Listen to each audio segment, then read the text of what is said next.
Hey, true believers, Englentine here with another top 10 comic books sold to readers. Yes, this is the list that says what readers are walking out of those shops with, preferably paying before they walk out. I like to put it and kind of frame it in a Marvel versus DC. And this week, we had basically Amazing Spider-Man versus DC's event comics.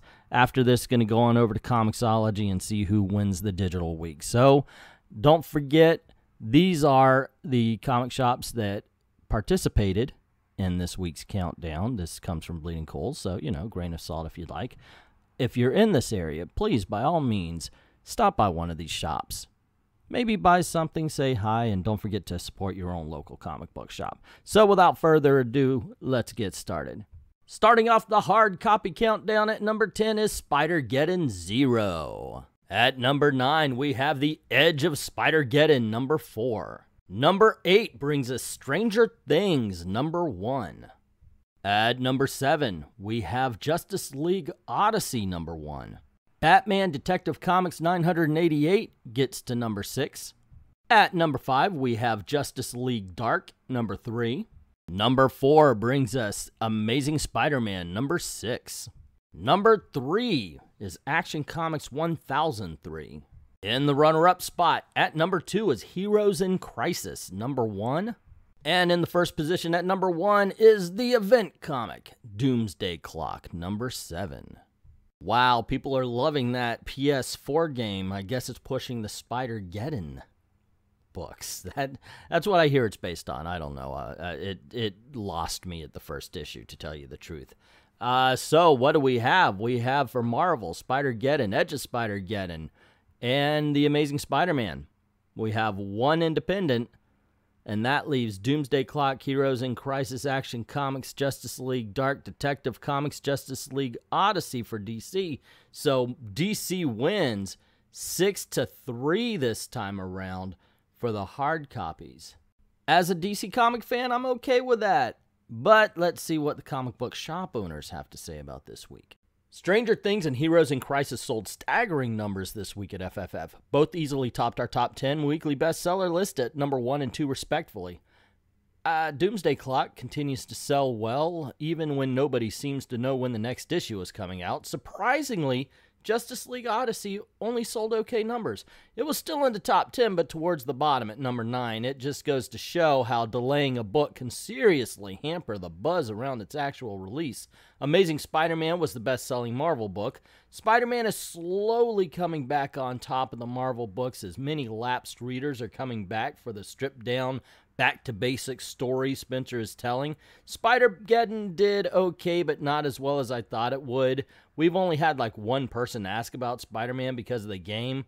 While it's definitely the hot video game, it's not doing much to get people into the books. Okay, so FFF disagrees with what I said about the game getting people into Spider-Geddon. It happens. We'll see what other people say about it. I am interested in the fact that he said Stranger Things outsold Heroes in Crisis. That and Doomsday Clock. That is something pretty impressive. We sold almost 100 copies of Stranger Things in the first 3 days alone. We've been pushing the book pretty hard since the first solicit, and we set up a spreadsheet for all the people who wanted the various covers, which we haven't done since Action Comics number 1000. We had people who never stepped foot in a comic book store come in and ask to reserve a copy, and shockingly, most of those people were here on Wednesday to pick it up. We also put an ad on our Facebook page to promote the book. We only spent about $10, but it got the word out and got people coming in and buying the book. People have been asking for Stranger Things books since the show first came out. It's printing money for both Dark Horse and Netflix. Hopefully we see more series come out of the first spectacular success. Okay, I'm convinced. I gotta read this. I'll be reviewing it for Patreon. Tonight's review is going to be Star Trek Transformers, so that's going to happen. But next, I guess, will be Stranger Things. If it's that hot, it definitely deserves a look at, right? The Killer Moth topped our charts, edging out Tom King, who usually dominates each week he has a book on the stands. The Spider-Geddon books both seem to have maybe done a little better than usual, too. Justice League Odyssey had people crinkling their nose a few months back, but good word of mouth from our employees and the dazzling art changed a lot of people's tunes, and it shot to number 3.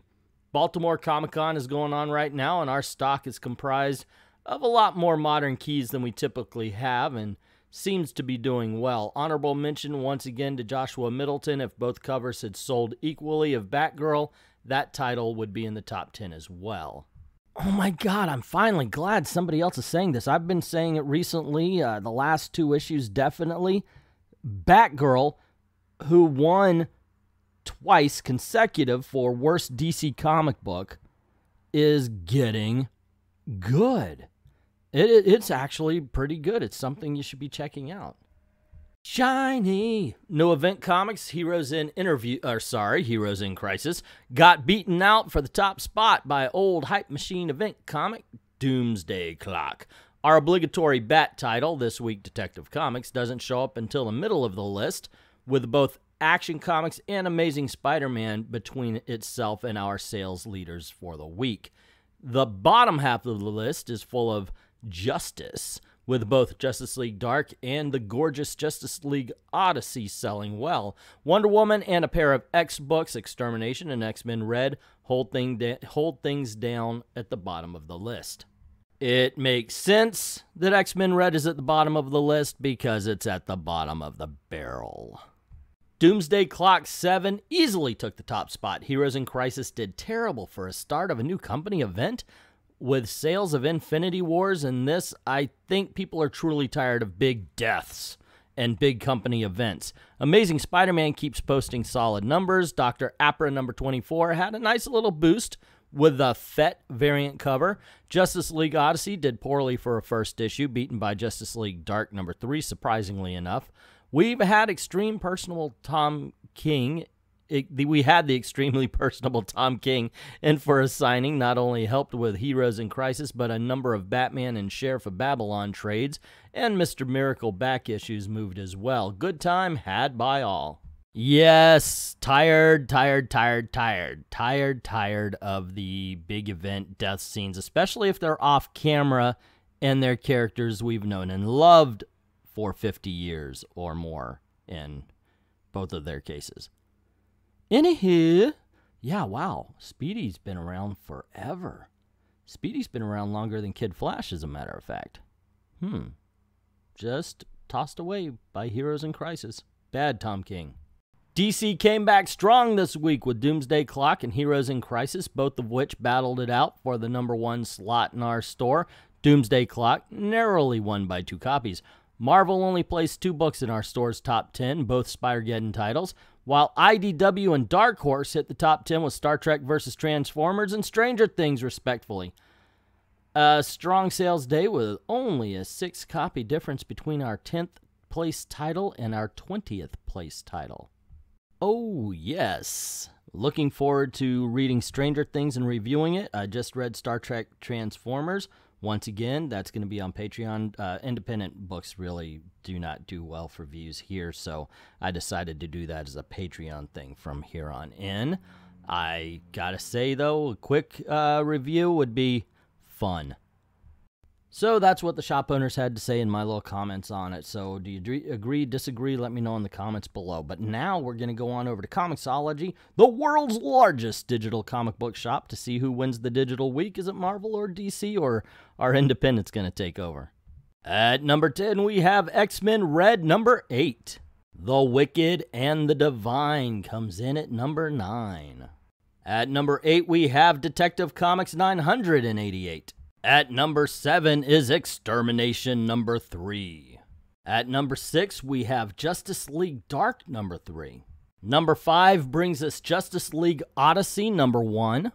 Amazing Spider-Man number 6 comes in at number 4. Action Comics number 1003 comes in at number 3. In the runner-up position at number 2 is Heroes in Crisis number 1. And just like the hard copies, we have Doomsday Clock number 7 coming in at the top spot, number 1 for the week. So it turns out it's the same numbers as the hard copy, just a different independent comic book, Wicked and Divine. So it's 1 independent comic, 3 Marvels, 6 DCs so far. looking good for DC, but as I say every week, Marvel owns that back 10, so let's see. They may overtake them, but it would be, oh my gosh, even if they won, it would be dubious at best because of what DC owns in the top 10. At number 11 is The Flash, making it 7-3 DC's favor. It's 8-3 now since Titans comes in at number 12. Number 13 is X-Men Blue. The score is now 8-4 DC's favor. 8-5 thanks to Spider-Geddon Zero at number 14. At number 15 we have The Terrifics, number 8. It is now 9-5. At number 16, Wonder Woman clinches the win for DC. It is 10-5.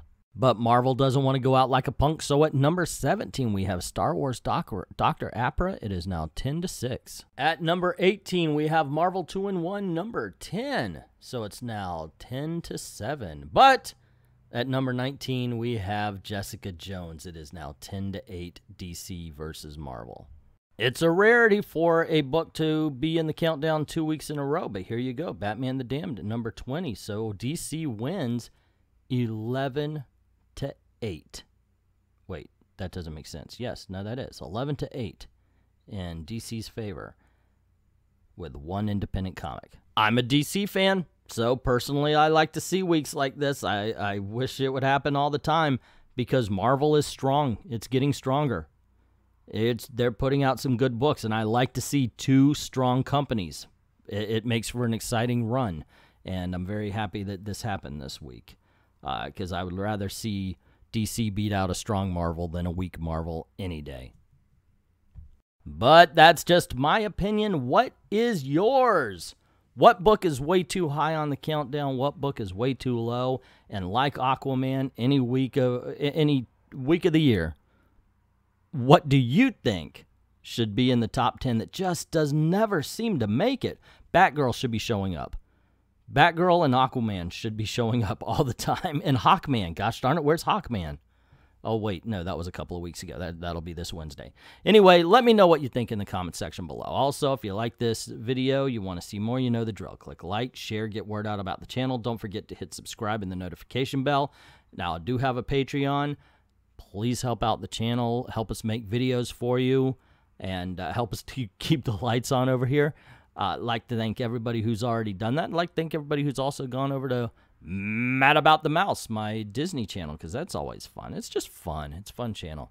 Anyway, once again, thank you to everybody who gave to the Patreon and helped us make videos for you, and I'd like to thank everybody very, very much for watching.